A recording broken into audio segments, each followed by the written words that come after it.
chapter 4 of the book of Jonah. In this final chapter of the book, we find the prophet angry in discontent after God showed mercy to Nineveh.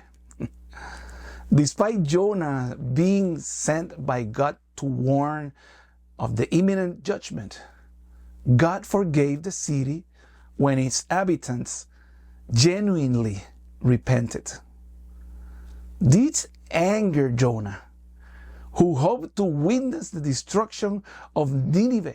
He wants them to be destroyed. How could God be this way? This chapter prompts us to reflect on the divine compassion and our response to that compassion. Jonah, feeling sorry for himself, he went and stepped under a shade. He was complaining about God's mercy. However, God, in His infinite wisdom, taught him a lesson about the importance of compassion.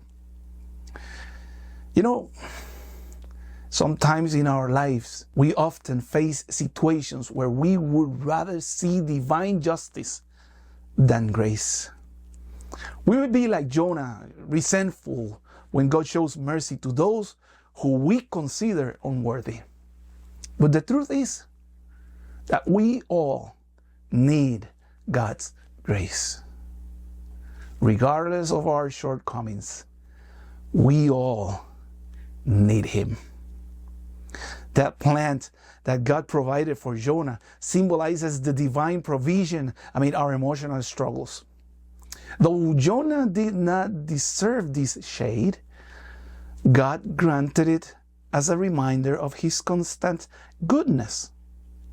The same way, God offers you comfort and provision, even when your attitudes are imperfect. Among all the lessons that we can learn, one of the central lessons in chapter 4 is that God's compassion is for all His creation. He does not delight in destruction, but He longs for restoration and repentance.